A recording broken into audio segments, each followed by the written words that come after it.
The frost came early that year, and it came the way frost does when it means to stay.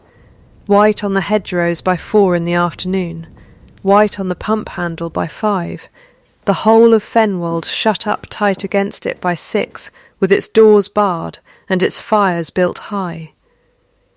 The village smelled of wood smoke and wet wool, and the tallow of cheap candles, and under all of it, faint but constant, the smell of hay going musty in barns that had not been rethatched in a decade.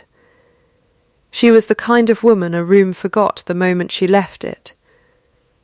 Not pretty enough to be remembered, not poor enough to be pitied outright, not anything enough to be talked about, and she had made her peace with that a long time ago. Linnet Hale was 25, unmarried, and alone in the world since her father died, 2 winters back of a chill he caught, mending a hunter's leg in the rain, because the hunter's owner would not wait until morning. She had learned from him the only thing she owned outright, how to gentle a frightened animal, and how to keep her own hands steady when everyone else's were shaking. The barn at Amos Fell's Croft was going to come down before spring. Everyone in Fenwold said so, the way people say a thing they do not expect to have to act on. Nobody thought it would happen on a night this cold, with the wind driving straight off the fen, and old Amos alone in the house with a bad leg, and a new foal too young to know its own name. Linnet walked out to check on him most evenings, because no one else did, and because her father had once pulled Amos's own father from under a cart, and neither Fell had forgotten it, though neither spoke of it either. She carried a wrapped heel of bread most nights, not enough to be charity, only enough to be neighbourly, and she never stayed to be thanked for it. Subscribe to the channel, so you do not miss where this story goes. There was a stranger lodging at the inn that week, a plainly dressed man who gave his name as Mr. Rourke and his business as none of the village's concern. He walked the lanes at odd hours, looked hard at fences and roof lines and the state of the drainage ditches, and said little to anyone. The innkeeper's wife decided he was a land agent. The blacksmith decided he was a debt collector. Nobody decided he was watching the Fell Croft in particular. On the evening the wind rose and the sky over the barn turned the wrong colour of orange. But he was. The fire took the near end of the barn first, where the old thatch had gone soft and brittle, and it took it fast. By the time the first men came running from the village, with buckets not yet full, the whole roof beam was alight, and the horses inside were screaming in a way that emptied a man's courage out through the soles of his boots. Amos Fell had gone in after the foal himself, dragging his bad leg through smoke that was already thick enough to blind, and he had not come out. The men who arrived stood at the yard gate and did not move, not because they were cowards, because none of them knew what to do first, and a barn well alight teaches a man very quickly that not knowing is the same as doing nothing. Someone shouted for water. Someone else shouted that the well was too far. A third man simply stood with his bucket hanging empty from his hand, staring at the flames the way a rabbit stares at a hound. Linnet came over the stile at a run with her shawl already off her shoulders and wrapped twice round her fist. She did not stop at the gate. She did not ask what had happened. She looked once, took the whole of it in the way her father used to take in a lamed horse, quick and complete, and then she began giving orders in a voice that did not shake. "Line from the pond," she said, "not the well. The pond is closer and it will not run dry. You and you pass buckets, do not carry them. A line is faster than a man running. Someone get the gate off its hinges and lay it flat by the trough. We will need it for the horses to cross without bolting." She did not wait to see if they obeyed her. She went in after Amos Fell herself. The smoke inside was low and mean, and she went under it on her knees the way her father had taught her a body moves through smoke, breathing through the wet wool of her sleeve. She found the old man on the floor of the second stall, with the foal's halter rope still wrapped round his fist, half conscious, refusing even then to let go of the rope. She did not try to pry his fingers open. She hauled him by the collar of his coat, foal and all, because the animal came where the rope went, and she did not stop dragging until the night air hit her face, and her lungs remembered how to work. She went back in twice more. Once for the second horse, an old plough-mare too frightened to find the door herself, whom Linnet led out blind with her own shawl over the mare's eyes, talking low the whole way, the same 3 words over and over, steady now, steady now, steady now. Once for the leather harness hanging by the door, because Emma's Fell would need it in the spring, and could not afford to buy another, and that was a foolish reason to go back into a burning barn, and she knew it even as she did it. It was on the last trip that the latch of the loose stall took the skin off both her palms, the iron gone hot enough to brand. She did not cry out. She got the bolt free, got the last of the tack clear, and walked out of the barn on her own 2 feet, with her hands already blistering, and did not look at them until the roof came down behind her, with a sound like the world clearing its throat. The bucket line held. It held because she had built it, man by man, and because once a man is given a plain task in a crisis, he will generally do it, and it is only the absence of the task that undoes him. The barn was not saved. The horses were. Amos Fell was. The foal, trembling but whole, stood pressed against the ploughmare's flank in the yard, while half of Fenwold beat out the last of the flying sparks before they could catch the house. Nobody thought to look closely at the man near the end of the line, passing buckets with the rest, his coat scorched at one cuff, who left before the fire was fully drowned, and was gone from the yard before anyone remembered to ask his name.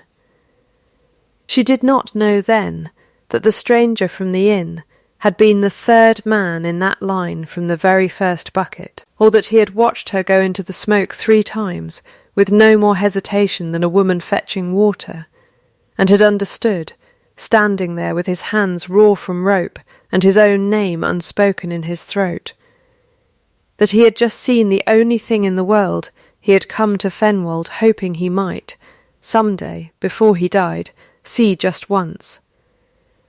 By morning her hands were wrapped in linen by Mrs.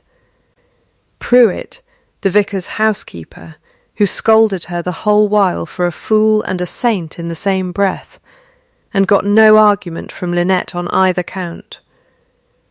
The vicar took up a small collection at Sunday service for the Fell Croft, and, without asking, tried to press 2 shillings of it into Lynette's bound hands for her trouble.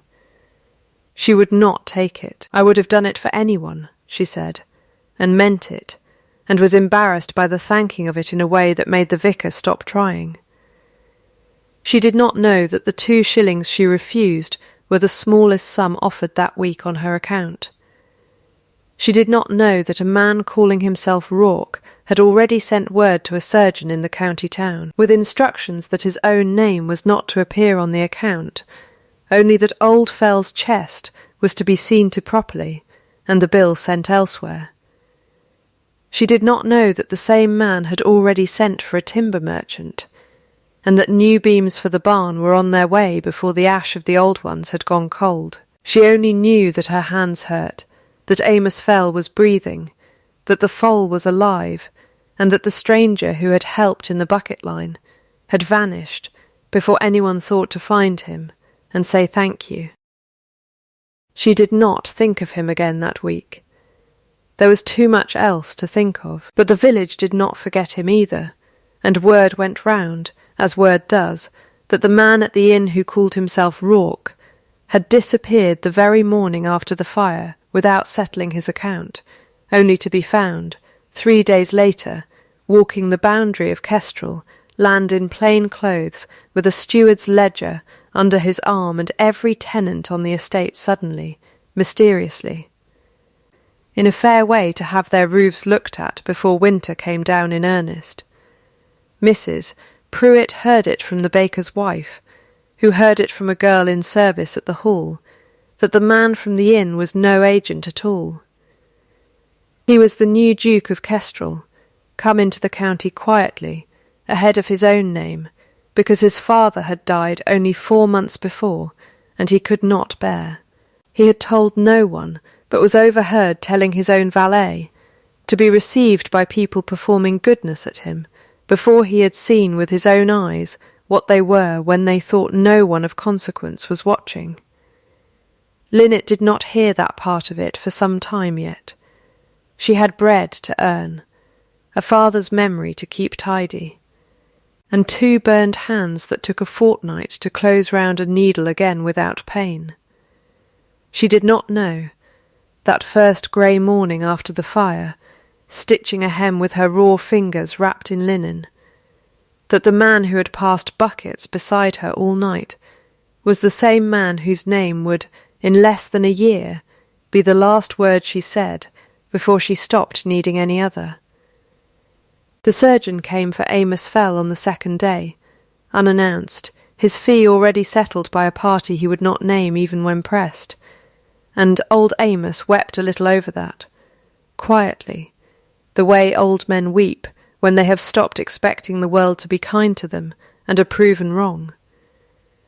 Lynette sat with him through the worst of the coughing, holding the foal's lead in her bandaged hand, because the animal would not settle for anyone else, and told herself it was only decency, only what any neighbour owed another, and did not let herself wonder who had sent the surgeon, because wondering cost more than she had to spare. The timber came the following week, cut and seasoned, more than enough for the barn, and some over for the roof of Amos's own cottage besides, delivered by a carter who would say only that he had been paid in full, and told to say no more than that.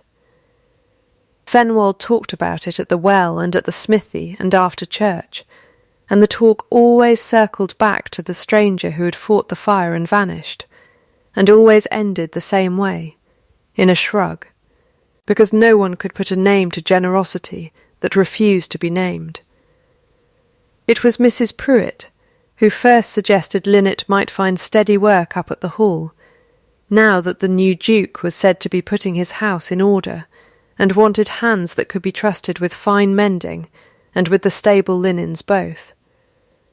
Linnet did not want to go. She had no love of grand houses, and less love of being looked at, but a winter without steady work was a hard thing to refuse on principle, and so on a bright, cold morning in the 2nd week of the new year, she walked the 3 miles to Kestrel Hall, with her sewing basket over her arm, and her burned palms healed enough to bear the weight of it.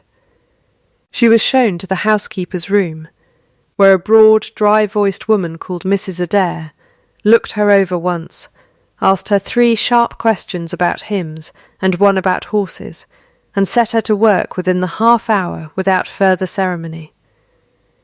Mrs. Adair did not smile easily, and did not waste words, and Linnet liked her immediately for both. It was in the 3rd week that she met the man they called the steward's agent again, in the tack-room off the stable-yard, where she had gone to mend a bridle strap, and found him already there, running his hand down a mare's foreleg, with the quiet, careful attention of a man checking for heat in a joint. She knew him at once. He knew her at once. Neither said so. "You are the woman from the fire," he said. "I am the woman who was at the fire," she said. "So were you." He did not deny it. He straightened, and for a moment neither of them said anything further, and the silence had none of the awkwardness such silences usually carry. It sat between them the way 2 people sit who have already done something together that words would only diminish. "Your hand's healed," he said. It was not quite a question. Mostly, she said, and held them up without vanity, because there was nothing in her to preen over a small thing like scars from doing what anyone ought to have done.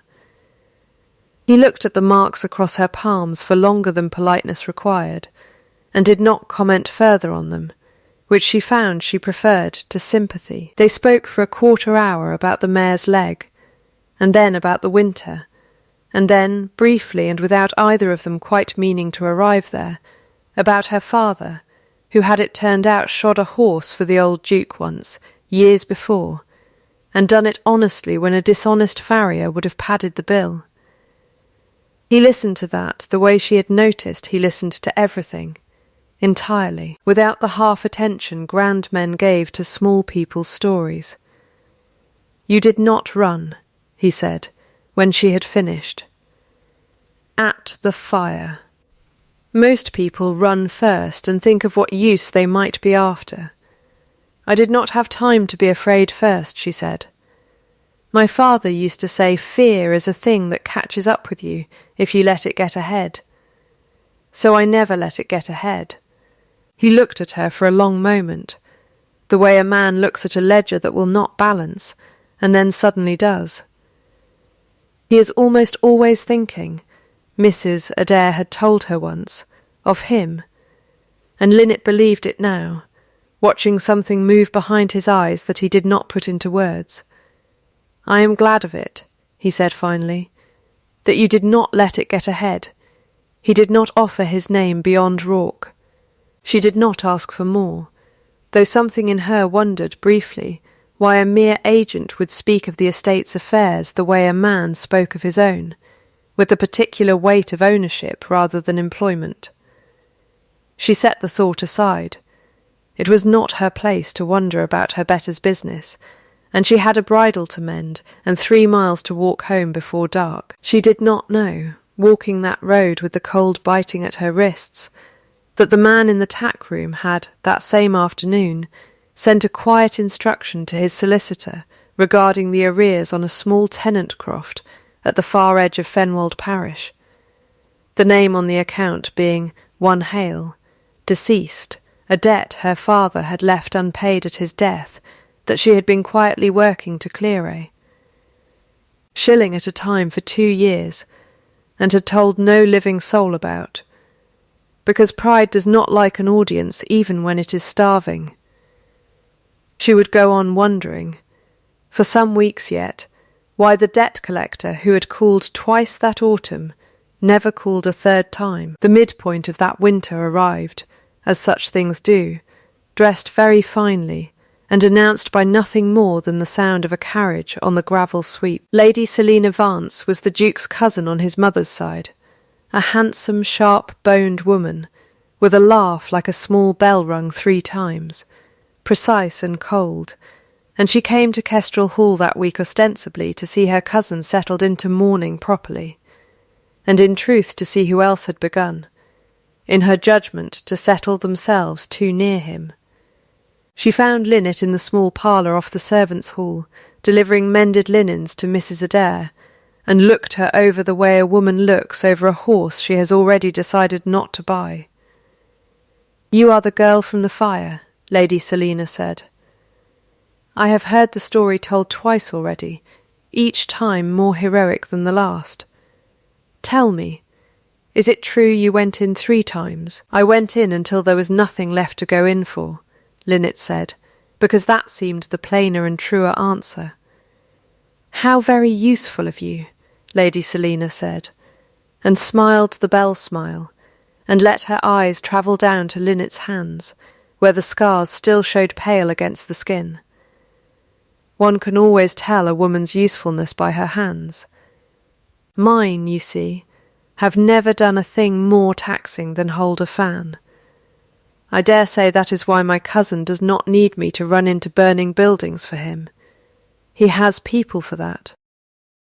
She let the silence after that do its own work, the way cruelty dressed in fine manners always does, letting the room understand what had been implied without ever quite having said it.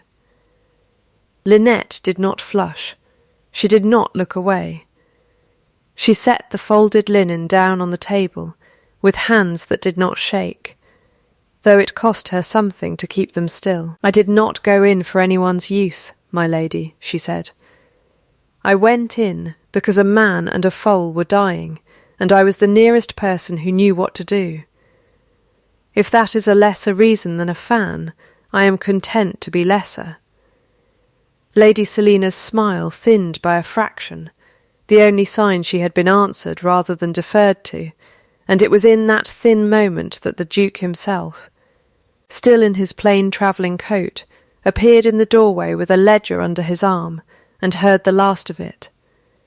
He said nothing at first. He looked at his cousin, and something in his face made her laugh once, lightly, and excuse herself to see about her trunks, and the room was left with only the three of them and the cooling weight of what had been said. "I am sorry for that," he said to Lynette, when Lady Selina's footsteps had faded. "You need not be," she said. "It was not your unkindness." "No," he said, "but it was said in my house, and I did not stop it soon enough." She did not answer that.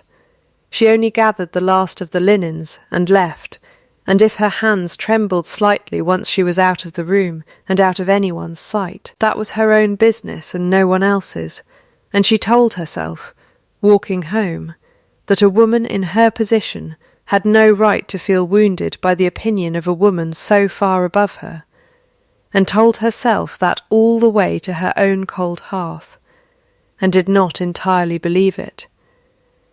It was not the cruelty itself that undid her, in the days that followed, so much as the small. Cold seed Lady Selina had planted almost as an afterthought, catching Lynette alone in the stable-yard 2 mornings later, with a look of manufactured pity. "You do know," Lady Selina said, "that the man you have been so charmingly plain-spoken with is promised elsewhere. Not announced yet, out of respect for his father, but promised all the same. A duke's mother arranges these things years in advance.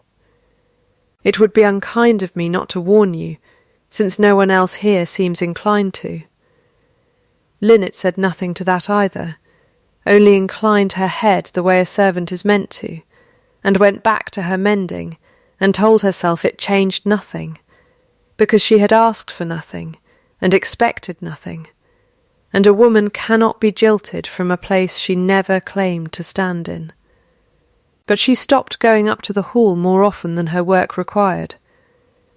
She took in mending closer to home instead, and spent her evenings with Amos Fell, who was breathing easier now and fussing over the foal, which had grown leggy and curious, and had taken to following Lynette round the yard like a dog. She told herself the distance was only sense. A poor woman did not linger near a duke's promised affections, whatever the truth of the promise, and pride, if nothing else, could keep her feet on the right side of that particular fence. The Crofts' lease came due that same week, a small sum, but not a sum she had, not with the winter's mending slow, and Amos still too weak to pay her properly for her evenings. And she sat at her own table one night, doing the sums twice to be sure of them, and found no way to make them come out kind. She did not write to anyone. She did not ask for help. She had spent her whole life learning not to ask, and she was not going to unlearn it now for the sake of a stranger's cousin's warning about a promise she had never sought to interrupt. It was Mrs. Adair who came to her cottage on a raw grey afternoon a week later, uninvited, with a basket she claimed was only eggs, and turned out to be considerably more than eggs, once the cloth was lifted. And it was Mrs. Adair who sat herself down at Lynette's table without being asked, and said, in the dry, unhurried way she said everything, that she had come to tell her something she had held her tongue about for a good deal longer than her conscience liked. "You'll have heard the barn timber came free," Mrs. Adair said, "and the surgeon for Emos, and I dare say you've wondered, being no fool, where such things come from in a parish where no one has 2 spare shillings to rub together. Linnet said she had wondered, a little, and let it be, because it was not her business to pry into other people's charity. It was his, Mrs. Adair said. Every stick of that timber, every shilling of that surgeon's bill. Your father's old debt cleared last autumn, the one you thought the collector had simply forgotten. That was him too. He gave orders each time that his name was not to be spoken, not to the surgeon, not to the timber merchant, not to the solicitor, not to a living soul. And I have kept that silence a year now on charities I could count on both hands, and I am breaking it today, because I think you have a right to know who it is that has been quietly seeing you fed and housed and your father's name cleared, before you go and convince yourself you owe him nothing and he owes you less. Linnet sat very still. Why, she said finally, why would a man like that trouble himself with a farrier's debt, a barn that was not even his tenant's by direct lease, a woman he has met twice in a tack room? Because he was in that bucket line the night of the fire, Mrs. Adair said. He was there before you arrived, and he stayed after most men would have gone home to change out of their scorched coat, and he watched you go into that barn 3 times, for a man and an animal you had no obligation to. He has told me, in as many words as a close man like that ever tells anyone anything, that it was the first honest thing he had seen since his father died. Everyone else in this county has been performing goodness at him for 4 months. Girl, you did not know he was there to see it. That is why it mattered. You are telling me, Linnet said slowly, that Mr. Rourke is the Duke of Kestrel, Mrs. Adair said, has been since his father's death, and has been going about his own land under a false name, because he did not trust himself to know who meant him well, and who only meant well by his title, until the night a woman he had never met ran into a burning barn for a farmhand, and a foal, without once looking round to see who might be watching to praise her for it. Linnet did not speak for a long while. The fire in her own small hearth popped once, and settled, and she found she was gripping the edge of the table hard enough that the old scars across her palm went white. He lied to me, she said finally, quietly, twice, in the tack room. In this very kitchen, near enough, when he stood in my doorway and said not one word of who he truly was. He did not lie so much as withhold, Mrs. Adair said, not unkindly. There is a difference, though I grant you it is a fine one to feel from where you are sitting. He will tell you the whole of it himself, if you will let him, and I think you ought to let him, because a man who spends a year making certain a stranger's debts are cleared without once asking to be thanked for it is not, in my long experience of grand houses and the men who run them, a man given to lying for sport. She left the basket of eggs, and considerably more than eggs, and let herself out into the grey afternoon, and Linnet sat a long time after she had gone with her hands flat on the table, not shaking, only still, turning the whole shape of the last months over in her mind, the way she might turn a piece of mending, to find where the tear truly began.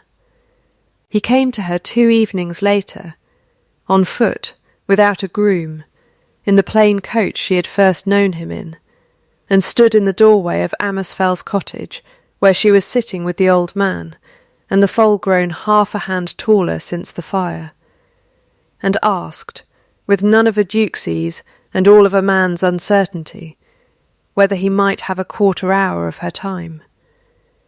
Amos, who had been let in on rather more of the truth than Linnet by that point, found sudden urgent business in the yard, and took the foal with him, and left them alone by the fire in the small warm kitchen, with the wind working at the shutters outside.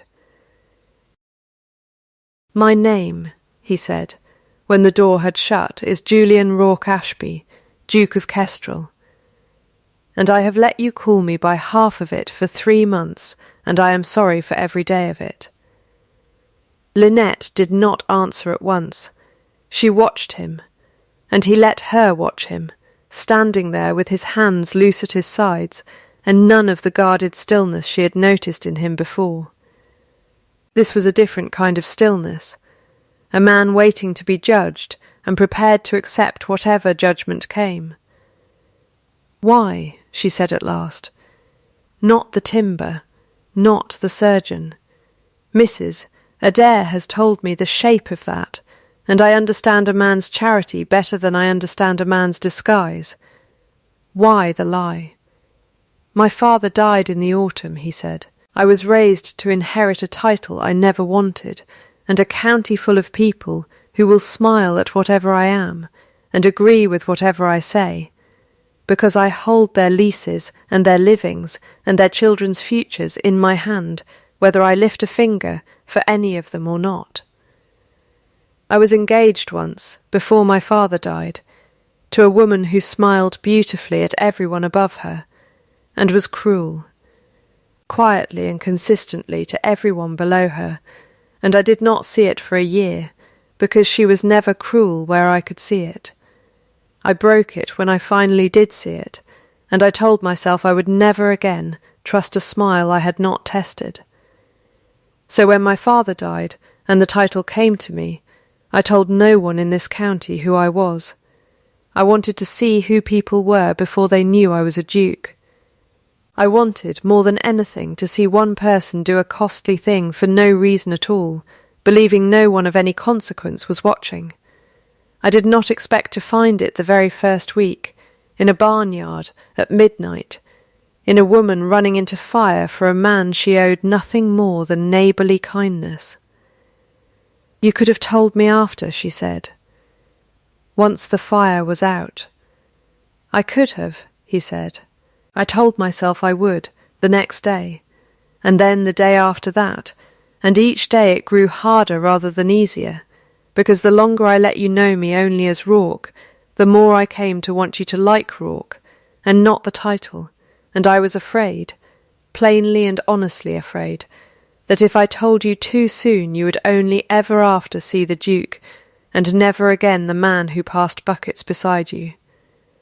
And thought, watching you, that he had never in his life seen anyone so entirely unconcerned with being watched. The fire cracked and settled between them. She looked at her own hands, the pale marks across both palms, and then at him. "I do not want to be courted by a title," she said.